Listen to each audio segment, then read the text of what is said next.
নমস্কার বন্ধুরা, তাপসী দিনলিপিতে তোমাদের সবাইকে স্বাগত। আশা করি তোমরা সবাই ভালো আছো ও সুস্থ আছো। দেবাদিদেব মহাদেবের কাছে সবার সুস্থতা কামনা করে আজকের ভিডিওটি শুরু করছি। হিন্দু ধর্মে এই মহাশিবরাত্রির বিশেষ গুরুত্ব রয়েছে। কথিত আছে যে শিবরাত্রির দিনে ভক্তি ভরে শিবের আরাধনা করলে ভক্তের সমস্ত দুঃখ কষ্ট দূর হয়, সংসারে সুখ ও সমৃদ্ধিতে ভরে ওঠে।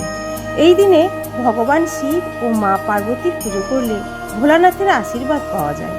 পুরাণ অনুসারে মানা হয় যে পার্বতীর সাথে মহাদেবের বিয়ে হয়েছিল এই শিবরাত্রির দিনে।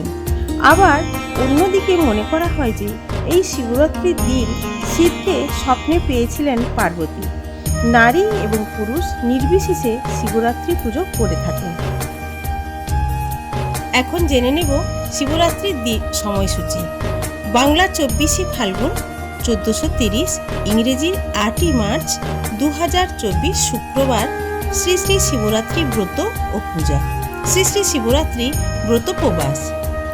এবার জেনে নেব চতুর্দশী তিথি শুরু হবে 8ই মার্চ রাত্রি 9টা 57 মিনিটে ও চতুর্দশী তিথি সমাপ্ত হবে 9ই মার্চ সন্ধে 7টা 17 মিনিটে। বন্ধুরা, এই শিবরাত্রির পুজো 4 প্রহরে করা খুবই ফলপ্রদায়ী বলে মনে করা হয়। 8ই মার্চ সন্ধে থেকে 4 প্রহরের পুজো শুরু হবে। এবার জেনে নেব 4 প্রহরের পুজোর সময়সূচি।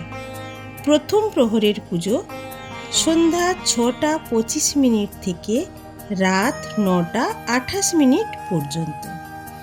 দ্বিতীয় প্রহরের পুজো রাত 9টা 28 মিনিট থেকে রাত 12টা 31 মিনিট পর্যন্ত। তৃতীয় প্রহরের পুজো মধ্যরাত 12টা 31 মিনিট থেকে ভোর রাত 3টে 34 মিনিট পর্যন্ত। চতুর্থ প্রহরের পুজো ভোর 3টে 34 মিনিট থেকে সকাল 6টা 37 মিনিট পর্যন্ত। এবার জানব পারণের সময়সূচি।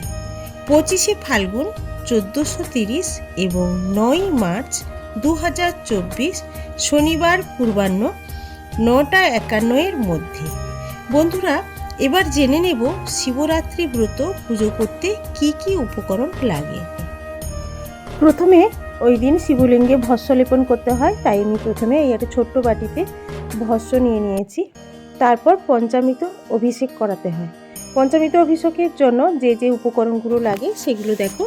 আমি প্রথমে নিয়ে নিয়েছি ঘটিতে দুধ, তারপরে নিলাম দই, তারপর একটা জায়গার মধ্যে আমি নিয়ে নিলাম ঘি,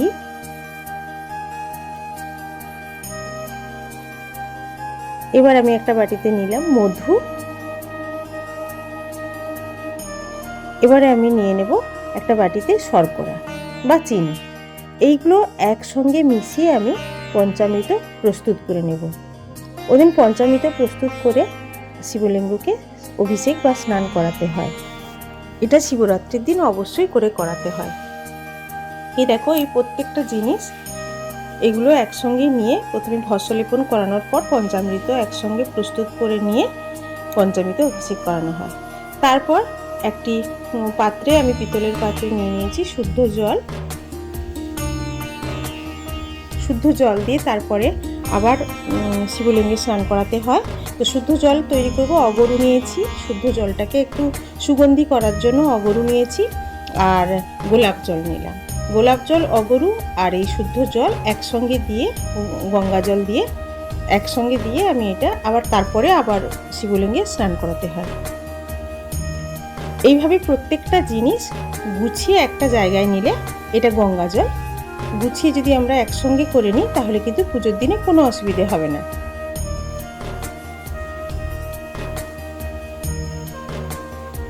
তারপর স্নান করানোর পর পরিষ্কার জলে মুছে নিয়ে স্নান করানোর পর এবারে একটা শুকনো কাপড় দিয়ে পরিষ্কার করে মুছে নিতে হবে সেগুলো। শিবলিঙ্গকে নিয়ে আসনে বসিয়ে প্রথমে যে একটা পইতে নিবেদন করতে হয়, সেটাই নতুন পইতেটা আমি গুছিয়ে নিলাম। এবারে চন্দন দেব। চন্দন, এটা অষ্টগন্ধা চন্দন। দেখো, এই যে কোনো দশকর্মার দোকানেই পাওয়া যায় অষ্টগন্ধা চন্দন। আর এমনি শ্বেত চন্দন আমি এখানে প্রস্তুত করে নিয়েছি। আর আর এই একই পাত্রে আতপ চাল নিয়েছি। আতপ চালটা কিন্তু একটু পরিষ্কার করে বেছে নিতে হবে, যেন না পোকা থাকে আর যেন না ভাঙা থাকে। আর এই অষ্টগন্ধা চন্দনটা গুঁড়ো, এটা একটু জল দিয়ে এখানে আমি প্রস্তুত করে নেব। তার জন্য অষ্টগন্ধা চন্দনের গুঁড়োটাও নিয়ে নিয়েছি। এই সবগুলো একসঙ্গে সুন্দর করে থালার মধ্যে গুছিয়ে নিলাম। এগুলো সবই কিন্তু পুজোর দিন লাগে। এবার দেখো একটা প্যাকেটের মধ্যে এটা আমি সিদ্ধি নিয়েছি, এটাও দশকর্মার দোকানে পাওয়া যায়। এই সিদ্ধিটাও পুজোর দিনে কিন্তু খুব প্রয়োজনে লাগে। এবার হচ্ছে পঞ্চশস্য, এটা একসঙ্গে মেশানো আছে 5 রকম শস্য, এটাও কিন্তু প্রয়োজনে লাগে। পুজোর সময় পরিষ্কারভাবে আমি তোমাদেরকে দেখাতে পারবো যে কোনটা কোন সময় লাগে। একটা ঘিয়ের বাতি সেদিন প্রস্তুত করে নিতে হবে। তো এখন আমি দেখাচ্ছি, এটা পিতলের প্রদীপে আমি ঘিয়ের বাতিটা রেডি করে নিয়েছি।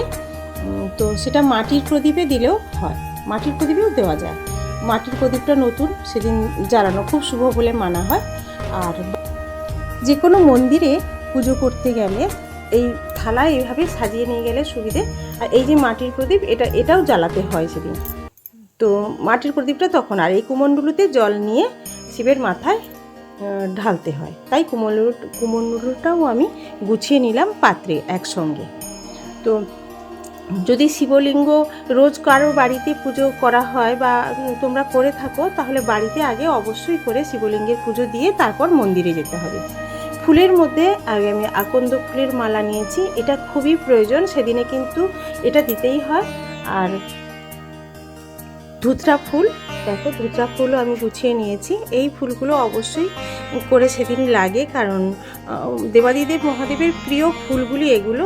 আর এটা ধুতরা কাটা, দেখো এটাও কিন্তু জোগাড় করতে হবে ওই দিনে। পাওয়াও যায়, বাজারে পাওয়া যায়, তবে ধুতরা ফুলটা অনেক সময় পাওয়া যায় না, কারণ এটা খুব নরম হওয়ার জন্য নেতিয়ে যায়। কলকে ফুল মহাদেবের খুবই প্রয়োজনীয়। আর হলুদ রঙের যে কোনো ফুল, সবসময় আকন্দ ফুল বা আকন্দ ফুলটা তবুও পাওয়া যায়, ধুতরা ফুলটা পাওয়া যায় না, সেক্ষেত্রে হলুদ ফুল দিতে হয়। আর যেটা সব থেকে প্রয়োজনীয় সেটা হচ্ছে বেলপাতা। বেলপাতাটা কিন্তু সম্পূর্ণ বেলপাতা, মানে তিনটে আছে এইভাবে, দেখো এইভাবে বেলপাতা গুছিয়ে নিতে হবে।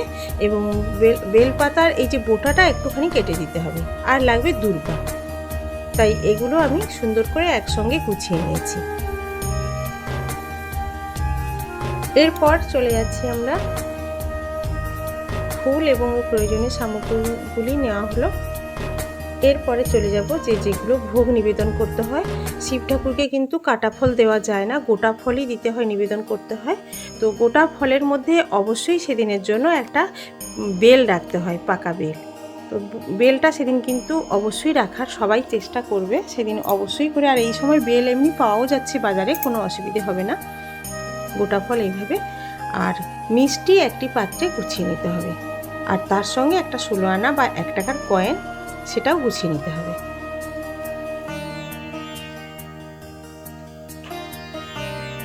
দেখো এই উপকরণগুলি একসঙ্গে নিতে হবে। আর আরতির জন্য যে জিনিসগুলি লাগবে, 16 আনাটা লাগবে অবশ্যই করে, 16 আনা একটা দিতে হয় মিষ্টির সঙ্গে। এবারে আরতির জন্য পঞ্চপ্রদীপ আর ধূপ, এগুলো কিন্তু লাগবে সেদিন আরতির জন্য।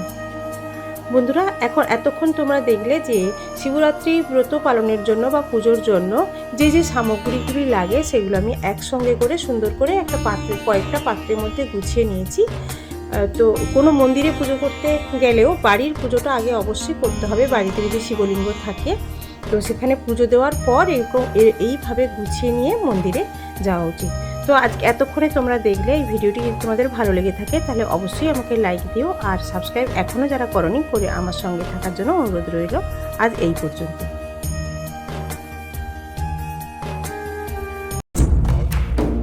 जय भोलेनाथ नमो रुद्रदेव शिव हर हर जय जय।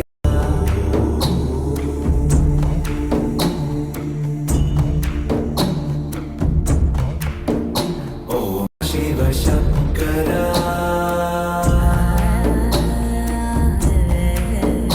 ओम हर हर महेश्वरा। जय भोलेनाथ नमो रुद्रदेव शिव हर हर जय जय।